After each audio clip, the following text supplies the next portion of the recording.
हाय दोस्तों, जैसा कि आपको पता है बीपीएससी एईडीओ तथा बिहार एसआई से संबंधित अब बहुत कम समय बचा हुआ है। आप ये समझो कि आपका एग्जाम अब जनवरी में प्रस्तावित है, तो अभी से हम 60 डेज के आसपास मान सकते हैं। इन 60 दिनों को ध्यान में रखते हुए हमने क्या किया है, मैंने ऐसे आपको मैथ और रीजनिंग के बहुत सारे प्रैक्टिस सेट करवा रहा हूँ, जहाँ में मैथ के 5 प्रैक्टिस सेट हो चुके हैं, रीजनिंग के 4 प्रैक्टिस सेट हो चुके हैं, और ये जीएस का भी हमने सोचा है कि इसकी भी प्रैक्टिस सेट अगर आपको 60 दिनों में अगर 60 प्रैक्टिस सेट करवा दिए जाए तो आपके दिमाग में बैठ जाएगा। इसी को ध्यान में रखते हुए आज दूसरा सेट है, ठीक है। आइए देखते हैं इसको। इन प्रश्नों के साथ साथ जो मैं इनकी व्याख्या बताऊंगा वो सबसे ज्यादा इंपॉर्टेंट है, तो आप उस पर ध्यान देंगे। देखिए, कथन यानी एक कथन दे रखा है और कारण दे रखा है, ठीक है। तो आइए एक एक करके देखते हैं। कह रहा है कि थोड़ा टाइपिंग एरर हो गया है थोड़ा समय की वजह से, तो मैं पढ़ के बता देता हूँ, आप ध्यान से सुनते जाइएगा, क्वेश्चन में कुछ भी गड़बड़ी नहीं होगी।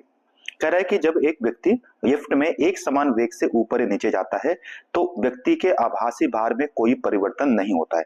असर्शन दिया हुआ है, when a person when a lift move up or down with a uniform velocity there is no change in the apparent weight। थोड़ा ये समझते हैं कि देखो, जब लिफ्ट ऊपर या नीचे जाती है तो होता क्या है, थोड़ा समझते हैं। देखिए, अगर एक व्यक्ति किसी लिफ्ट के अंदर खड़ा है और लिफ्ट जो है वो त्वरण के साथ, ध्यान रखना, त्वरण यानी एक्सीलरेशन के साथ अगर ऊपर जाती है तो भार में वृद्धि होती है, भार क्या होता है, बढ़ जाता है। और अगर नीचे की तरफ आ रही है लिफ्ट, ठीक है, और त्वरण के साथ नीचे आ रही है तो भार में कमी होगी, क्या होगी, भार में कमी महसूस होगी, राइट। तो अगर त्वरण के साथ यानी एक्सीलरेशन के साथ ऊपर जा रहा है तो ऐसा होगा। बट अगर ऐसा नहीं है, सिर्फ एक समान वेग से जा रही है, एक समान वेग का मतलब कि उसमें त्वरण नहीं है, एक्सीलरेशन 0 है, तो भार में कोई परिवर्तन महसूस नहीं होगा। याद रखना, भार में कोई परिवर्तन महसूस नहीं होता है। ऐसा क्यों होता है, क्योंकि जब ऊपर या नीचे जाने पर अगर ए 0 है तो फोर्स भी 0 होगा, और अगर फोर्स नहीं है तो भार क्या, एक तरीके वो भी फोर्स है, तो उसमें कोई चेंज नहीं आएगा, यानी एक्स्ट्रा फोर्स नहीं होगा। तो उस तरीके भी कह सकते हैं कि ये इसकी कहानी है पूरी, ठीक है। तो ये याद रखिएगा, ऊपर जाने पे भार बढ़ता है जब त्वरण के साथ जाए, नीचे जाने पे भार घट जाता है, कम महसूस होता है अगर त्वरण से नीचे आए, एक समान वेग पर कोई परिवर्तन नहीं होगा। तो जो हमारा कथन कह रहा है कि एक समान वेग से ऊपर या नीचे जाता है तो भार में आभासी भार जो होता है, जो अपरेंट वेट होता है, उसमें कोई परिवर्तन नहीं होता है। तो मींस कथन जो है वो एकदम सही है, असर्शन एकदम करेक्ट है। कारण दिया है, रीजन दिया है कि एक समान वेग का अर्थ है कि त्वरण शून्य है, तो मैंने बताया इसमें एक्सीलरेशन 0 है और इसलिए व्यक्ति पर कोई भी अतिरिक्त फोर्स कार्य नहीं कर रहा। उसमें से uniform velocity means that the acceleration is 0 and there is no additional force acting on the person. तो ये भी कारण भी एकदम सही है, इसी वजह से कोई परिवर्तन नहीं हुआ है। तो कथन और कारण, असर्शन और reason both are correct and correct explanation है, तो हमारा ऑप्शन नंबर जो ए है दैट्स द करेक्ट आंसर। समझ गए होंगे। इससे जो दोस्तों, इस क्वेश्चन के साथ साथ जो नीचे मैंने आपको ये बताया है इसको जरूर याद रखिएगा, बहुत बार पूछा जाता है कि भार कब घटता है और कब बढ़ता है। आइए सेकंड क्वेश्चन पे आइए, ये भी साइंस का क्वेश्चन है, फिजिक्स का। करें कि प्रकाश विद्युत प्रभाव फोटो इलेक्ट्रिक इफेक्ट के संबंध में निम्न कथन पर विचार कीजिए, और कौन सा असत्य कथन है वो समझते हैं। आइए थोड़ा सा इसको समझ लेते हैं, फिर प्रश्न पे आते हैं। देखिए, एक चीज समझिए कि किसी भी धातु की सरफेस पर, किसी भी मेटल की सरफेस पे आप जानते हैं इलेक्ट्रॉन होते हैं। अगर इसमें प्रकाश आपतित होता है, प्रकाश पड़ता है, लाइट आती है, तो इसमें से जो एनर्जी होती है उस ऊर्जा को लेकर के इलेक्ट्रॉन जो होते हैं वो बाहर निकल जाते हैं, राइट। क्योंकि इलेक्ट्रॉन यहाँ बंधे हुए हैं, अगर उनको उतनी ऊर्जा जितनी चाहिए, कम से कम उतनी ऊर्जा प्राप्त हो जाए तो ये इलेक्ट्रॉन जो है इजेक्ट हो जाएंगे, बाहर आ जाएंगे।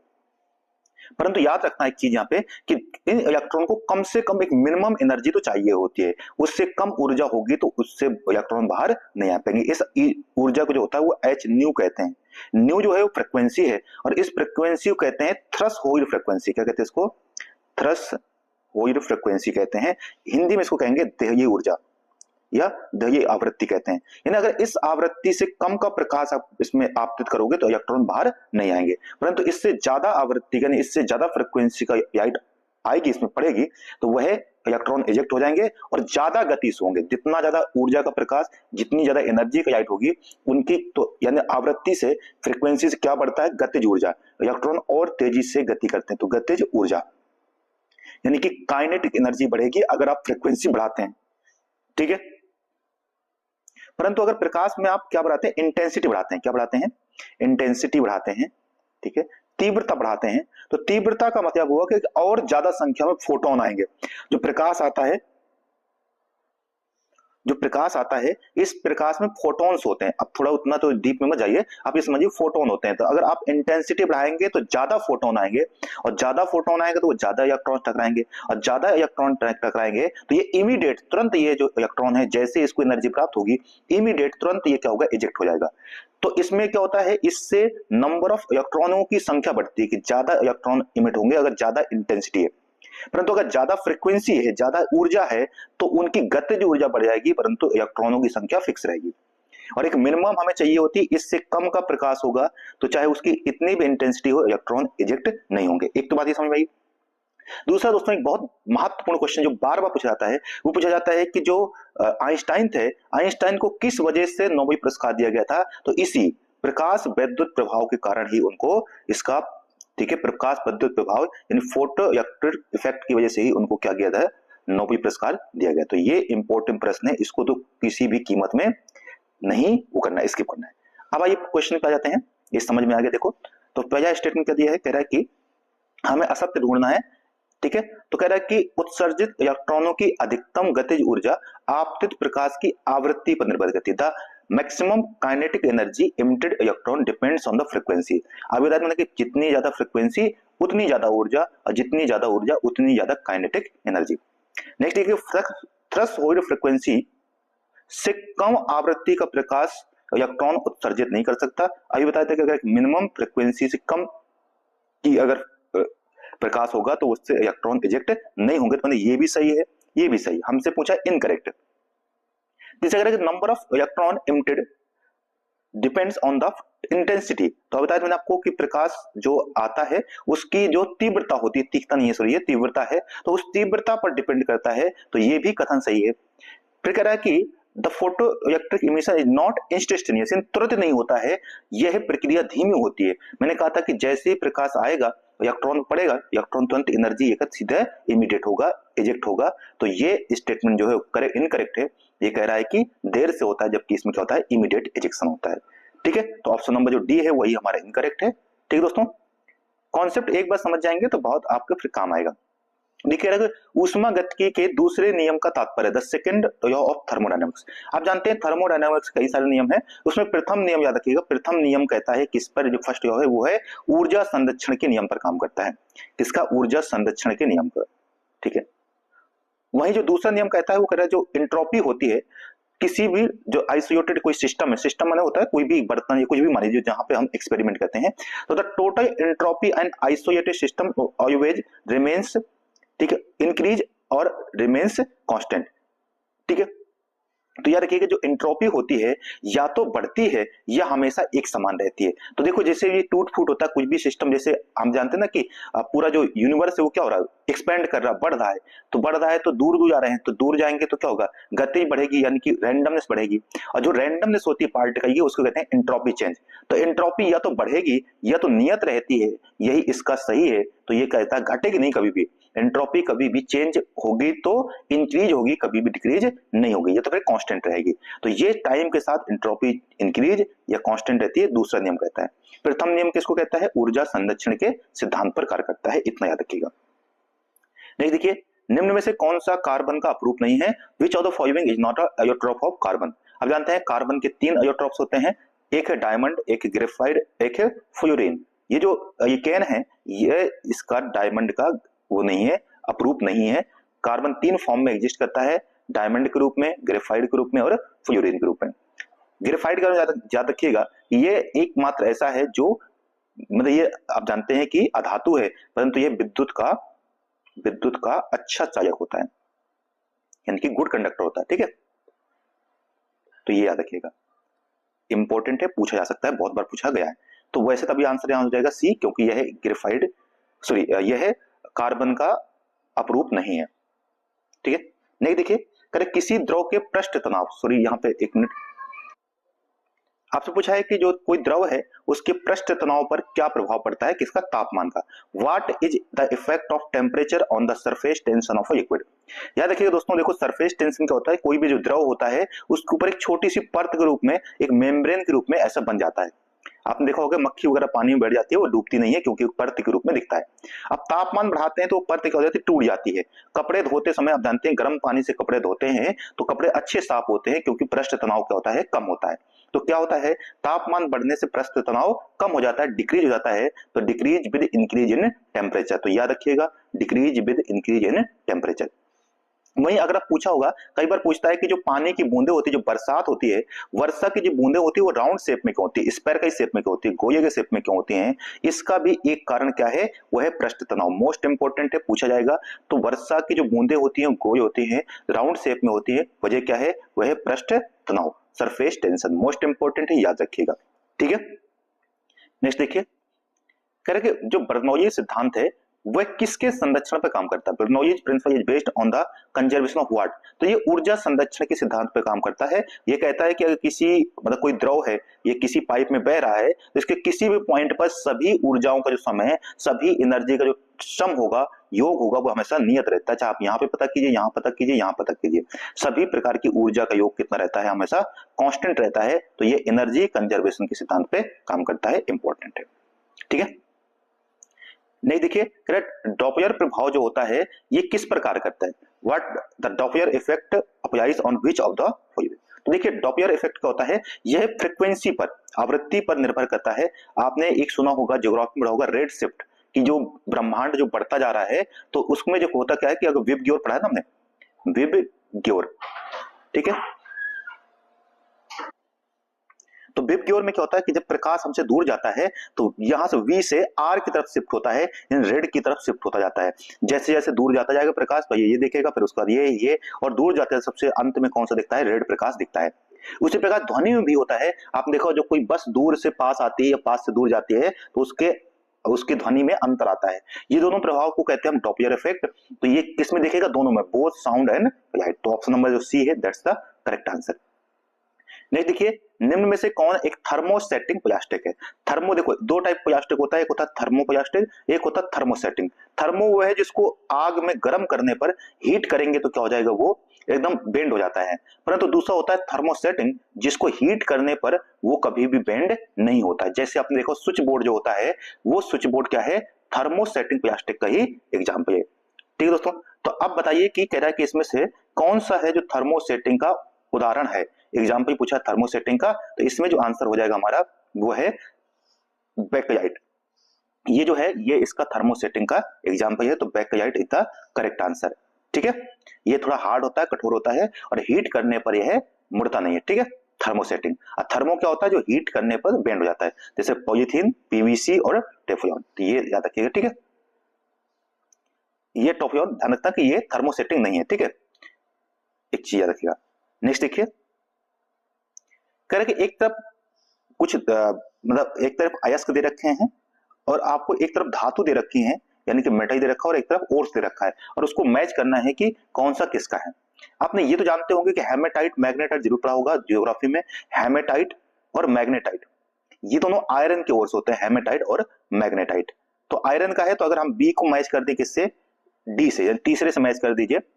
और बॉक्साइट आपने पढ़ा होगा कि ये एल्यूमिनियम को होता है, तो बॉक्साइट मैच हो जाएगा किससे, एल्यूमिनियम से।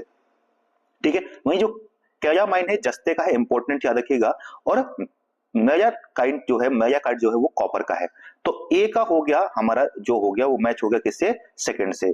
तो ए को मैच किया सेकंड से, बी को मैच किया किससे हमने, फोर्थ से।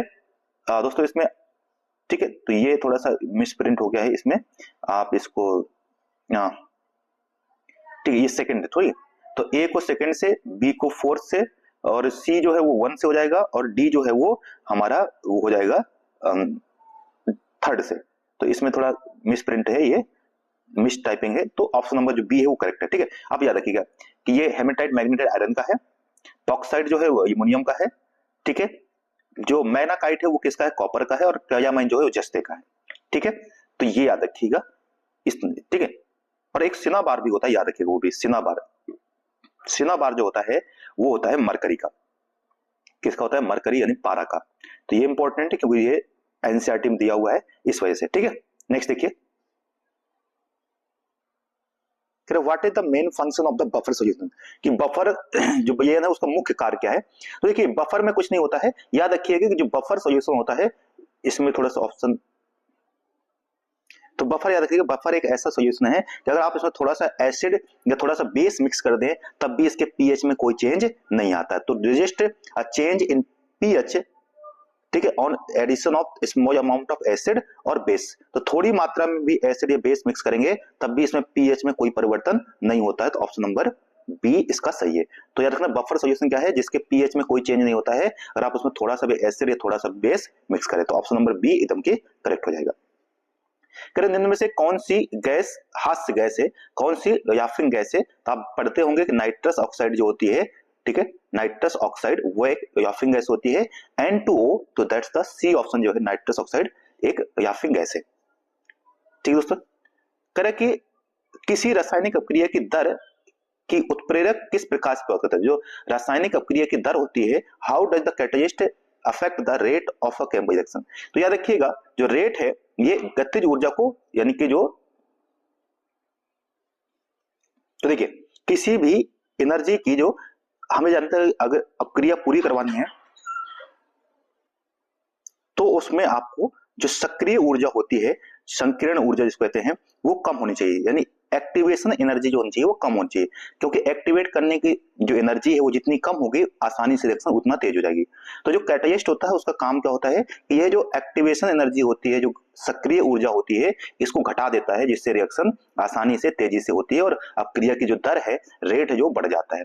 तो क्या कहता है, ये सक्रिय ऊर्जा को कम कर देता है। इंपॉर्टेंट है, याद रखिएगा। नेक्स्ट देखिए कि ऑस्ट्रिच जो है, ऑस्टवॉइड जो है, सॉरी ऑस्टवॉइड जो है, इस प्रोसेस का निर्माण किस वजह से किया जाता है। ऑस्टवॉइड प्रोसेस इज यूज्ड फॉर, तो ऑस्टवॉइड प्रोसेस से किस चीज का निर्माण करते हैं ये पूछा गया आपसे। ठीक है, एक देखिए अमोनिया का निर्माण होता है हैबर प्रोसेस से। किससे होता है, हैबर प्रोसेस जो होता है, हैबर विधि से किसका निर्माण करते हैं, तो अमोनिया का निर्माण करते हैं। यहां पूछा है कि आपसे कि ऑस्टवॉइड जो प्रोसेस है इसका यूज क्यों करते हैं, इससे क्या निर्माण होता है। तो इसका यूज करते हैं हम जो बनाने में क्या, नाइट्रिक एसिड। कौन सा एसिड, नाइट्रिक एसिड का प्रयोग करते हैं सल्फ्यूरिक एसिड बनाने में। तो ऑप्शन नंबर जो सी है ये करेक्ट हो जाएगा। हैबर प्रोसेस से क्या बनाते हैं, इंपॉर्टेंट है, अमोनिया बनाते हैं, तो ये याद रखिएगा। ठीक है दोस्तों, नेक्स्ट देखिए मानव शरीर में जो मास्टर ग्रंथि है ये, इसका काम क्या है, यानी ये कहां पाई जाती है। देखिए पीयूष ग्रंथि जो होती है ये हमारे शरीर की सबसे छोटी ग्रंथि है, पीयूष ग्रंथि, जिसको पिट्यूटरी ग्लैंड कहते हैं, ये सबसे छोटी ग्रंथि है। इसी को मास्टर ग्लैंड कहते हैं। जो ग्रोथ हार्मोन होता है, वृद्धि हार्मोन जो होता है, वो इसी से उत्पन्न होता है, क्योंकि इससे बहुत सारे हार्मोन आते हैं, इस वजह से इसको मास्टर ग्लैंड, ये सबसे छोटी ग्रंथि कहते हैं। तो ये कहां होती है, मस्तिष्क में होती है। याद देखिएगा, मस्तिष्क में सबसे छोटी ग्रंथि जो है वो है पीयूष ग्रंथि। ठीक है, आमाशय, हेमाशय याद रखिएगा कि इससे इंसुलिन हार्मोन कहता है। कौन सा, इंसुलिन हार्मोन, जो हमारे शरीर में शर्करा की मात्रा, जो शुगर होता है, उसको नियंत्रित करता है। अगर शर्करा यानी कि इस हार्मोन की कमी हो जाए तो इससे डायबिटीज हो जाता है, मधुमेह रोग होता है। क्या होता है, मधुमेह रोग। याद एक चीज और याद रखिए कि जो आमाशय है, सॉरी जो अग्नाशय है, अग्नाशय कहते हैं इसको, पेनक्रियाज को, आमाशय नहीं अग्नाशय। अग्नाशय जो है ये एंडोक्राइन और एक्सोक्राइन, अंतःस्रावी और बहिस्रावी दोनों प्रकार की ग्रंथि का उदाहरण है। तो याद रखिएगा, इसका आंसर हमारा बी हो जाएगा। वहीं इसके बारे में मैंने बता दिया आपको। नेक्स्ट देखिए कि मानव शरीर का जो पीएच होता है, मानव शरीर का जो पीएच मान होता है, तो मानव शरीर का जो पीएच मान होता है, आप जानते हैं मानव शरीर का जो पीएच होता है वो बेसिक नेचर का होता है, क्षारीय होता है, और ये होता है 7.4 के समथिंग। तो ठीक है, कितना पीएच होता है, 7.4 ह्यूमन पीएच का। ठीक है, क्षारीय होता है, बेसिक होता है, याद रखिएगा क्षारीय प्रकृति का होता है, क्योंकि 7 से ज्यादा बेस होता है, 7 से कम क्या होता है, एसिड होता है। ठीक है दोस्तों, नेक्स्ट देखिए ये है, इसके बाद कह रहा है कि विच of the following is a vitamin is soluble in water. पानी में कौन कौन से विटामिन है जो पानी में होंगे और कौन कौन से हैं जो फैट में। दो टाइप के विटामिन होते हैं, एक तो होते हैं पानी में सोल्युबल और एक होते हैं फैट में। ठीक है, तो आइए देखते हैं इसमें से अगर आप चारों ऑप्शन देखें तो याद रखिएगा, एक तरफ बीसी याद रखिए और एक तरफ एडीई के याद रखिए। ठीक है, बीसी और एडीई के, जो बी और सी हैं ये दोनों ऐसे विटामिन है जो वाटर में सोल्युबल होते हैं, पानी में। ठीक है, और एडीई के जो है ये याद रखिएगा ये फैट में सोल्युबल होते हैं। ठीक है, तो जैसे अगर हमें नहीं पता है ना कि वाटर में, तो अब ये क्या, बीसी याद रखो, बीसी एक साथ आएंगे, तो बी तो इसमें आ नहीं रहा है। अब सी ऑप्शन देखो, एक ही मतलब है ना, तो सी बच गया, बाकी जो होंगे वो एडी के, ये फैट में वो आंसर ये होते हैं, याद रखिएगा। तो ठीक है, ये हो गया। अब देखिए पीसीआर का आपसे पूछा है कि पीसीआर जो होता है, पहली बात तो इसका नाम याद रखिएगा, पीसीआर का फुल फॉर्म होता है पॉलीमरेज चेन रिएक्शन। कोविड के टाइम पर ये टेस्ट बहुत ज्यादा किया जाता था, इंपॉर्टेंट याद रखिएगा। इसका काम क्या होता है, देखो ये एक्चुअली में पता करता है हमारे बॉडी में डीएनए एम्प्लीफिकेशन काम करता है, डीएनए प्रवर्धन करके बहुत सारे डीएनए बना करके उसको टेस्ट किया जाता है कि कौन सा वायरस या बैक्टीरिया हमारे शरीर में पहुंचा तो नहीं है। तो ये याद रखना, डीएनए प्रवर्धन करता है, डीएनए एम्प्लीफिकेशन करता है पीसीआर टेस्ट, ठीक है। नहीं, देखिए कि इंसुलिन हार्मोन का मुख्य कार्य क्या है, मैं बताया था कि हमारे शरीर में शुगर का जो मात्रा है उसको कम करता है, रक्त के शुगर स्तर को यानी शर्करा स्तर को क्या करता है, कम करता है, to decrease the blood sugar level. अगर इसमें इसकी मात्रा कम हो जाती है इंसुलिन हार्मोन की, तो इससे मधुमेह रोग होता है, डायबिटीज होता है, ये याद रखिएगा, इंपॉर्टेंट है, ठीक है। नेक्स्ट देखिए, इसके बाद करें चिपको मूवमेंट मुख्य रूप से किसके संरक्षण से संबंधित था। आप जानते हैं जो चिपको मूवमेंट है ये शुरू हुआ था कहां पर, तो उत्तराखंड में। उत्तराखंड में चिपको मूवमेंट शुरू किया गया था, ठीक है। और यह मुख्य रूप से था जो पेड़ों की कटाई हो रही थी उसको रोकने के हेतु शुरू किया गया था। उत्तराखंड उस समय उत्तर प्रदेश का पार्ट हुआ करता था जहां पर यह शुरू किया गया था, ठीक है। इसको नेतृत्व किया था गौरा देवी ने, याद रखिएगा, गौरा देवी का जरूर नाम याद रखिएगा, ठीक है। अभी एक पूछा गया था आपको मूवमेंट कहां शुरू किया था, आपको याद रखिएगा, इस बार बीपीएससी पूछा गया था, तो आपको जो है वो कर्नाटका में सेम चिपको से ही एक तरीके से प्रभावित था और इसी तरीके से कर्नाटका में शुरू किया गया था आपको मूवमेंट। एक और है बीज बचाओ मूवमेंट, बीज बचाओ, ठीक है। तो बीज बचाओ जो मूवमेंट है ये भी उत्तराखंड से ही संबंधित है। बीज जो पारंपरिक बीज है उनके संरक्षण हेतु ये मूवमेंट शुरू किया गया था। इसी प्रकार से नर्मदा बचाओ मूवमेंट भी है, आप जानते हैं, जो गुजरात और मध्य प्रदेश में शुरू किया गया था, तो याद रखिएगा। तो ये वन पेड़ों की जो कटाई है, फॉरेस्ट जो ट्रीज हैं उनके कटाई से संबंधित है चिपको, और आपको को बता दिया इसी से संबंधित था, कहां पे, कर्नाटका में, ठीक है। नेक्स्ट देखिए, एक तरफ बीमारियां दे रखी हैं और एक तरफ उनके कारक दे रखे हैं कि कौन से कारक से क्या रोग होता है। अगर आप जानते हैं कि टीबी जो होती है, आप जानते हैं टीबी किससे होता है, तो ट्यूबरकुलोसिस, ठीक है, एक बैक्टीरिया होता है टीबी का, ट्यूबरकुलोसिस। तो ये जो होता है टीबी सॉरी किससे होता है, ट्यूबरकुलोसिस जो है वो एक बैक्टीरिया से होता है। तो ए का तो हो जाएगा, सॉरी बी का हो जाएगा 1। वहीं जो मलेरिया होता है आप जानती है प्रोटोजोआ से होता है, तो मलेरिया किससे होता है, प्रोटोजोआ से, और ये हो जाएगा हमारा 3rd। वहीं जो एड्स आप जानते हैं, ads acquired immuno deficiency syndrome कहते हैं, और ये होता है एचआईवी वायरस से, तो ये हो जाएगा सी का 1। और रिंग वॉर्म जो है ये होता है फंगस से, जो चकत्ते पड़ जाते हैं हाथों में, रिंग वॉर्म जो हो जाते हैं वो किससे होते हैं, फंगस से, फंगी से। तो इस तरीके से आप इसको मैच कर सकते हैं, ठीक है दोस्तों। तो ये नेक्स्ट देखिए, करें कि क्योटो प्रोटोकॉल का मुख्य उद्देश्य क्या था।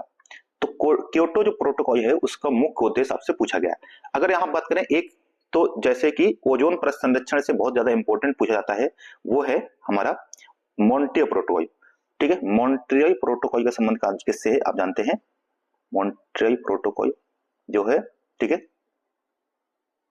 ये तो ओजोन संरक्षण से है, ठीक है। परंतु अगर बात करें क्योटो प्रोटोकॉल, तो इसका ग्रीन हाउस गैस इमिशन से संबंधित क्या है, ग्रीन हाउस गैस का उत्सर्जन कम करने से संबंधित है। यूएनएफसीसी जो है, ठीक है, यूएनएफसीसी जो है इसका एक मीटिंग होती है क्योटो में, और वहीं से आता है क्योटो प्रोटोकॉल, ठीक है। इसका संबंध किससे, ग्रीन हाउस गैसों के उत्सर्जन को कम करने से, ठीक है। इसको क्या है कि 2000 मतलब ये कहा गया था कि 2008 से 12 के बीच में 1990 के स्तर को 5% तक कम करने का टारगेट रखा गया था। तो ये याद रखिएगा इसके बारे में। नहीं देखिए, मानव हृदय में ऑक्सीजन युक्त रक्त फेफड़ों से कहां पर प्रवेश करता है। तो देखिए अगर आप पूरा हृदय का डायग्राम देखें, ठीक है, इस तरीके से, ठीक है, तो मानव जो है ये अगर हम बात करें कि जो ऊपर से रक्त आता है, ठीक है, वो कहां प्रवेश करेगा, तो ऊपर होते हैं 2 आयंद, दो नीचे होते हैं 2 नया, ठीक है। तो इससे देखिए अगर हम बात करें ऊपर सबसे पहले, ठीक है,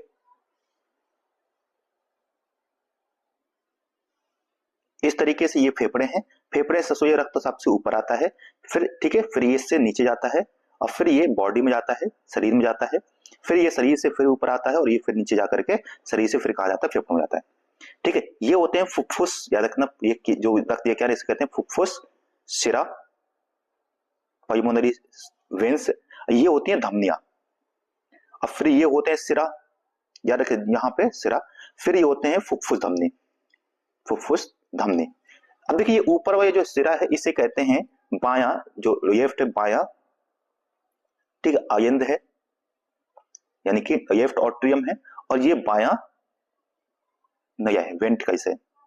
इसी प्रकार से ये दायां हो जाएगा और ये दायां।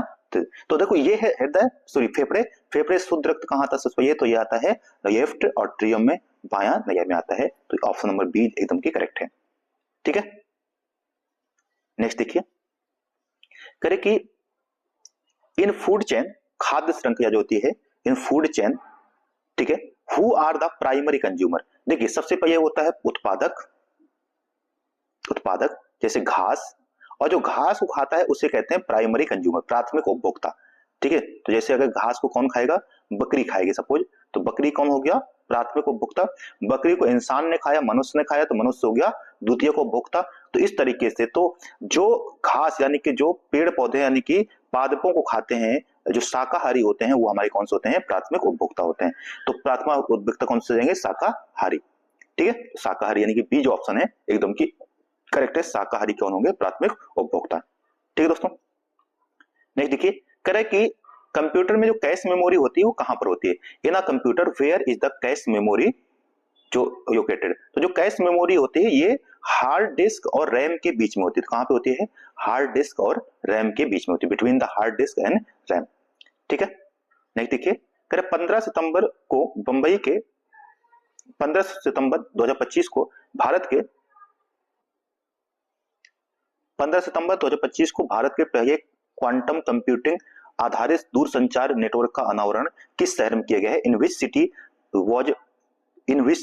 Was India first quantum computing based telecommunication network unveiled in September 15 सितंबर 2027 को। तो ये याद रखिएगा कि जो विज्ञान भवन है, राष्ट्रीय सूचना विज्ञान केंद्र जो है, उसके कार्यालय में नई दिल्ली में जो देश अपनी राजधानी है वहां पर इसका उद्घाटन किया गया। तो ये ऑप्शन नंबर सी हो जाएगा करेक्ट, ठीक है दोस्तों।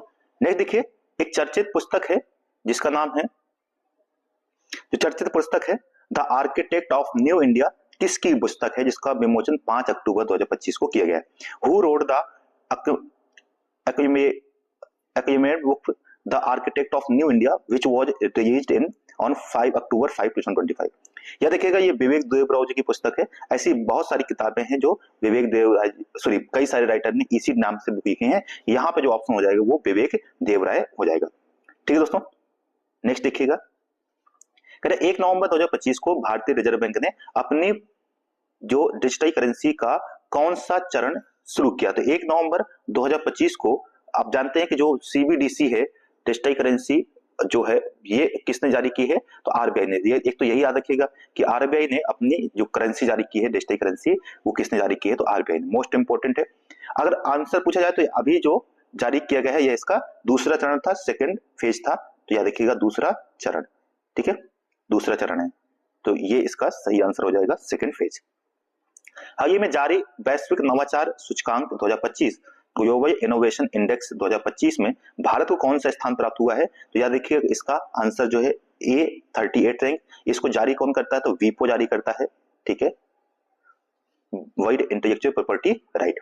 तो याद रखिए भारत उसको 38th रैंक प्राप्त हुए, 48 से करके भारत 38 पे पहुंच चुका है। देखिए चीन में भारत का नया राजदूत किसे नियुक्त किया गया है। तो ये पूछा है कि चीन में भारत का किसे नया राजदूत नियुक्त किया गया है। तो ये किया गया है प्रदीप कुमार रावत जो है, उन्हें इसका नियुक्त किया गया है नया राजदूत चीन में। तो प्रदीप कुमार रावत जो है वो इसके करेक्ट आंसर है।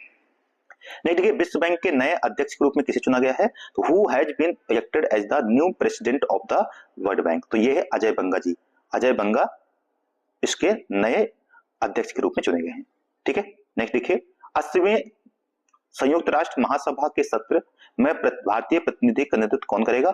Who will lead the Indian delegation at the 80th United nation general assembly यूएनजी का जो 80वीं बैठक होगी उसको कौन लीड करेगा, तो एस जयशंकर जी जो है वो इसको करेंगे, हमारे जो विदेश मंत्री हैं। तो इसका ऑप्शन नंबर बी एकदम की करेक्ट है। अखिल भारतीय, ठीक है, ये कह रहा है कि in which city was the all India presiding officers conference held 2025 कि 2025 में, ठीक है। तो कह रहा है कि अखिल भारतीय पीठासीन अधिकारियों का सम्मेलन 2025 किस शहर में आयोजित किया गया था? तो याद रखिएगा ये हुआ था पटना में आयोजित हुआ था, इंपॉर्टेंट है, ठीक है। तो 20 से 21 जनवरी 2025 को पटना में आयोजित किया गया था। तो ऑप्शन नंबर ए एकदम करेक्ट है। फिर चंडीगढ़ हवाई अड्डे का नाम चेंज करके किस स्वतंत्रता सेनानी के नाम पर रख दिया गया है? तो अब ये जो नाम रखा गया है ये श्री भगत सिंह जी के नाम पर रखा गया है, ठीक है, इंपॉर्टेंट याद रखिएगा। चंडीगढ़ हवाई अड्डे का नाम भगत सिंह जी के नाम पर रख दिया गया है। फिर सितंबर 2025 में शहरी गरीबों को ये इन सितंबर 2025 which state has launched an Apna Ghar scheme to provide the affordable housing for urban poor. जो शहरी गरीब हैं उन शहरी गरीबों को अफोर्डेबल यानी कि सस्ते दामों में घर प्रोवाइड करने ये अपना घर स्कीम किस राज्य ने जारी की है, ये पूछा गया है। तो ये पूछा है कि अपना घर स्कीम किस राज्य की है, ठीक है। तो ये जो स्कीम है ये उत्तर प्रदेश राज्य की है, तो Uttar Pradesh option number A जो है वो करेक्ट हो जाएगा, ठीक है। अपना घर स्कीम किसकी है? उत्तर प्रदेश। शहरी जो गरीब है उनके लिए शुरू की गई है। नहीं देखिए, भारत उन्हें 2025 तक अपने, ठीक है, what percentage target has India set up for increasing the share of renewable energy in 2025। 2025 तक भारत ने कितना अपनी एनर्जी का जो नवीकरणीय ऊर्जा का जो टारगेट रखा है वो कितना प्रतिशत रखा गया, ठीक है, ये पूछा है। तो बताइए नवीकरण ऊर्जा कितना टारगेट रखा है? ये रखा है इंडिया ने अपना ऑप्शन नंबर जो सी है 50% कि 2025 तक हम 50% रिन्यूएबल जो होगी नवीकरणीय ऊर्जा से हिस्सेदारी प्राप्त करेंगे। तो ये हो जाएगा ऑप्शन नंबर सी। करें कि मिस वर्ल्ड 2025 का खिताब जीतने वाली सिनी शेट्टी का संबंध जो है वो किस राज्य से? तो सिनी शेट्टी जो है वो किस राज्य से है ये आपसे पूछा गया है। तो बताइए इसका ऑप्शन, ठीक है। ये पूछ सकता है कि मिस वर्ल्ड खिताब किसने जीता है, ये भी याद रखिएगा। इसका नाम है सिनी शेट्टी। सिनी शेट्टी जो संबंध जो है वो कर्नाटका से, ऑप्शन नंबर जो ए है एकदम करेक्ट है। करें कि विपक्षी दलों के गठबंधन है राष्ट्रपति चुनाव, ठीक है। अभी ये क्वेश्चन मिस प्रिंटेड है, इसको देखिए। रैयतवाड़ी व्यवस्था जो है in which region was the Ryotwari system primarily implemented. तो रैयतवाड़ी सिस्टम आप जानते हैं इसको हेक्टर मुनरो और कैप्टन रीड के द्वारा कहां पर? मद्रास और मुंबई में इसको शुरू किया गया था। तो इसका हो जाएगा ऑप्शन नंबर बी, मद्रास एवं मुंबई प्रेसिडेंसी। किसने शुरू किया था रैयतवाड़ी व्यवस्था? हेक्टर मुनरो और कैप्टन रीड ने। इसमें जो किसान होते थे डायरेक्ट किसानों से इसमें क्या किया जाता था, जो टैक्स का रेवेन्यू का वो था एग्रीमेंट था वो किया जाता था, ठीक है। वहीं कॉर्नवालिस ने कौन से किया था?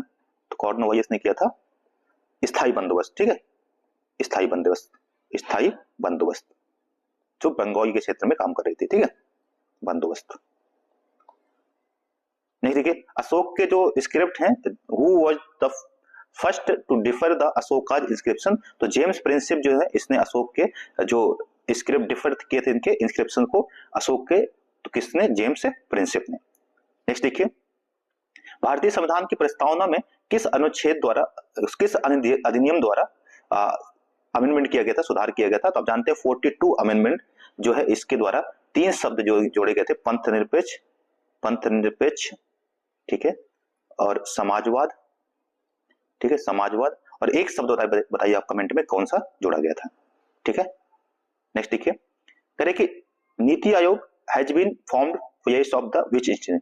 किस आयोग के स्थान पर नीति आयोग का गठन किया गया था? तो आप जानते हैं कि नीति आयोग का जो गठन है वो प्लानिंग कमीशन यानी कि योजना आयोग के स्थान पर किया गया था, ठीक है, 1 जनवरी 2015 को, ठीक है, 2015 को। और नीति आयोग के अध्यक्ष कौन होते हैं? तो प्रधानमंत्री होते हैं, जो योजना आयोग के अध्यक्ष भी होते थे, ठीक है। तो ये इंपॉर्टेंट याद रखिएगा।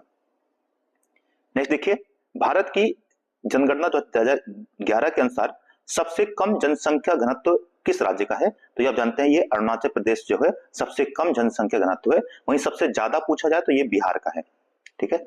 सबसे कम कहां पर है? अरुणाचल प्रदेश, यहाँ 17 है, और वहीं सबसे ज्यादा किसका है? बिहार का है। तो ये याद रखिएगा। नेक्स्ट देखिए, फॉरवर्ड ब्लॉक की स्थापना किसने की थी? Who founded the forward block? तो इसकी स्थापना जानते हैं सुभाष चंद्र बोस जी द्वारा की गई थी। तो ऑप्शन नंबर सी एकदम के करेक्ट है। इनमें से कौन सा कथन सही नहीं है? अनुच्छेद 72 दिया है कि राष्ट्रपति की क्षमादान शक्ति है। अनुच्छेद 76 दिया है कि महान न्यायवादी संबंधित है।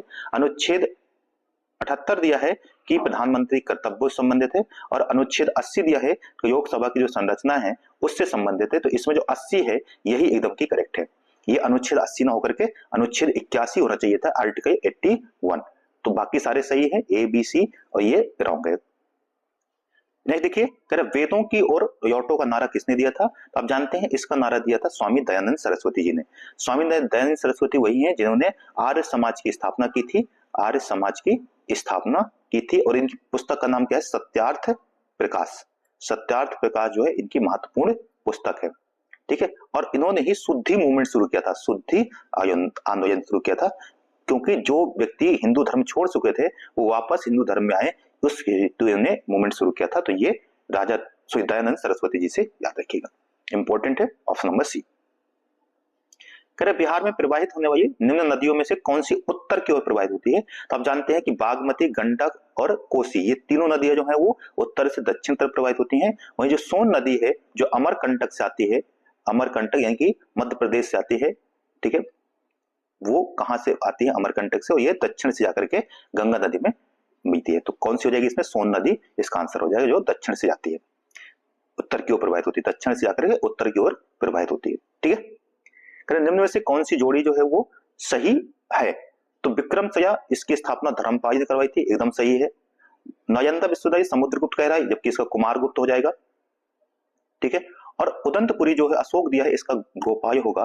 तो ये दोनों इनकरेक्ट हैं, और ऑप्शन नंबर जो ए है वो करेक्ट है कि धर्मपाल ने किसकी करवाई थी? विक्रमशिला यूनिवर्सिटी की स्थापना करवाई थी, ठीक है। नेक्स्ट देखिए, भारत के नियंत्रक एवं महालेखा परीक्षा जो होते हैं, कैग जो है, इनकी अपॉइंटमेंट कौन करता है? तो आप जानते हैं कि कैग की अपॉइंटमेंट भारत के राष्ट्रपति द्वारा किया जाता है। तो कैग की अपॉइंटमेंट कौन करता है? तो भारत के प्रेसिडेंट जो है वो इसकी अपॉइंटमेंट करते हैं। तो इंपॉर्टेंट हो जाएगा, ऑप्शन नंबर जो सी है वो सही है, ठीक है। अनुच्छेद 148 इससे संबंधित है, ठीक है, तो याद रखिएगा। नेक्स्ट देखिए, क्वेश्चन कह रहा है कि हड़प्पा सभ्यता में जो स्नानागार है, ग्रेट बाथ है, वो कहां पाया गया? तो आप जानते हैं कि हड़प्पा सभ्यता में जो ग्रेट बाथ है वो मोहनजोदड़ो में पाया गया है, ठीक है। मोहनजोदड़ो का अर्थ क्या है? मृतकों का तेजा कहते हैं इसको, ठीक है, मारे हुए का तेजा कहते हैं इसको। और इंपॉर्टेंट ये है कि यहीं से एक कांस्य की नृत्यांगना भी पाई गई थी, कांस्य की नृत्यांगना, ठीक है। वहीं जो कालीबंगा है, आप जानते हैं यहां से क्या? जुते हुए खेत के साथ में, जुते हुए खेत के साथ। वहीं जो योथाय है इसको एक बंदरगाह कहते हैं। तो क्या ये एक बंदरगाह है? वहीं, ठीक है, तो इतनी बातें याद रखिएगा। नेक्स्ट देखिए, आत्मीय सभा की स्थापना किसने की थी? तो आप जानते हैं कि आत्मीय सभा जो है वो राजा राम मोहन राय की एक संस्था थी, आत्मीय सभा, ठीक है। तो आत्मीय सभा की स्थापना किसने की थी? राजा राम मोहन राय जी ने, ठीक है। वहीं तत्व बोधनी की बात करें तो या तो राजा राम मोहन जाएगा, तत्व बोधनी जो है वो देवेंद्रनाथ टैगोर हो जाएगा, तत्व बोधनी, ठीक है, तत्व बोधनी याद रखिएगा। यह आदि ब्रह्म समाज जो है, आदि ब्रह्म समाज, इसकी स्थापना भी किसने की थी? देवेंद्रनाथ टैगोर ने, ठीक है। आधुनिक ब्रह्म समाज जो है, ये नौ ब्रह्म समाज जो है उसके केशवचंद्र सेन हो जाएंगे, ठीक है, तो ये याद रखिएगा। नहीं देखिए, कह रहे कि who implemented the market control policy and कि बाजार नियंत्रण की नीति किसने शुरू की थी? तो आप जानते हैं जो अलाउद्दीन खिलजी है, इसने बाजार नियंत्रण की नीति को शुरू किया था। तो ऑप्शन नंबर सी एकदम की करेक्ट हो जाएगा। करेंगे दीन सॉरी प्रोनाउंसिएशन, दीन ए रयाही जो धर्म है, नया धर्म किसने शुरू किया था? तो आप जानते हैं ये अकबर ने शुरू किया था, जो सभी के समानता पर आधारित धर्म था, दीन ए रयाही, ठीक है। और इसका जिसने एकमात्र हिंदू जिसने इसको वो किया था, अपनाया था, वो जानते हैं, तो वो था बीरबल, ठीक है। तो बीरबल एकमात्र हिंदू था जिसने इस धर्म में शामिल हुआ था, तो ये याद रखिएगा। नहीं देखिए, 1857 के विद्रोह समय तो लखनऊ से नेतृत्व किसने किया था? तो झांसी की रानी जो लक्ष्मीबाई ने झांसी से किया था।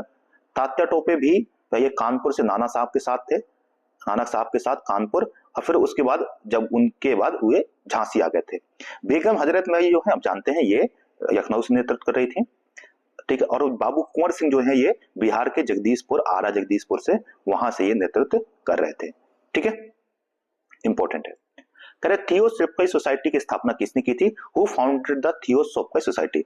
इसकी स्थापना जो की थी वो मैड्रिन, ब्लावत्स्की और, ठीक है, और कर्नल आइकॉट जो है इन्होंने इसकी स्थापना की थी।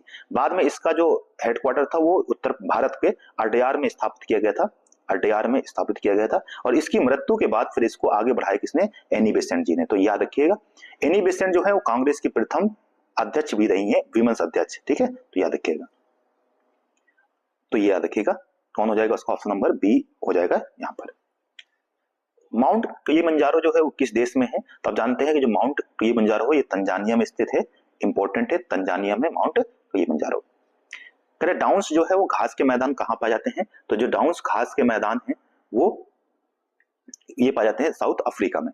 तो जो डाउन्स है वो घास के मैदान कहाँ पाए जाते हैं? ठीक है, तो वो साउथ सॉरी ये जो है ऑस्ट्रेलिया पाए जाते हैं। डाउन्स जो है इसका ऑस्ट्रेलिया में हो जाएंगे, घास के मैदान ऑस्ट्रेलिया में पाए जाते हैं। ठीक है, वहीं अगर बात करें अफ्रीका में तो यहाँ पे वेल्ड पाए जाते हैं। ठीक है, यहाँ के घास के मैदान क्या है? वेल्ड। वहीं न्यूजीलैंड बात करें तो यहाँ पे कैंटबरी पाए जाते हैं, कैंटबरी पाए जाते हैं। और उसके बाद अर्जेंटीना में यहाँ पे पंपास पाए जाते हैं। ठीक है, पंपास। तो ये इंपॉर्टेंट है। तो इसका आंसर क्या हो जाएगा? जो डाउन से वो कहाँ पाए जाएंगे? ऑस्ट्रेलिया में। डाउन में नीचे, तो नीचे कौन है? ऑस्ट्रेलिया, याद रखिएगा। इसका देखिए कर्क रेखा भारत में किन राज्यों से होकर नहीं जाती है? तो आप जानते हैं, ये जानते हैं ट्रिक होती है एक, मित्र पर गमछा झार। ठीक है, ये 8 राज्य हो गए। मिस से मिजोरम, ठीक है, मिजोरम, तिर से त्रिपुरा, ठीक है, पा से पश्चिम बंगाल, ठीक है, राज से राजस्थान, गा से गुजरात, मा से मध्य प्रदेश, छा से छत्तीसगढ़ और झा से झारखंड। तो आप देख पा रहे हैं इसमें जो, ठीक है, असम है, असम से ये नहीं जाता है। ये नीचे जो है वो मिजोरम है, यहाँ पे मिस्टेक हो गई है, मिजोरम। तो असम से यह नहीं जाता है, बाकी गुजरात से, झारखंड से और मिजोरम से, इन सभी राज्यों से गुजरती है। तो ऑप्शन नंबर सी जो है इसका करेक्ट आंसर हो जाएगा। ठीक दोस्तों, तो ये हो गया हमारा इतने क्वेश्चंस आज के। अगर आपको ये पसंद आया वीडियो, सब्सक्राइब जरूर कीजिएगा। इसी तरीके के और वीडियो आते रहेंगे। धन्यवाद। मैथ और रीजनिंग के अवश्य सब जा करके देख सकते हैं। ठीक है, चलिए।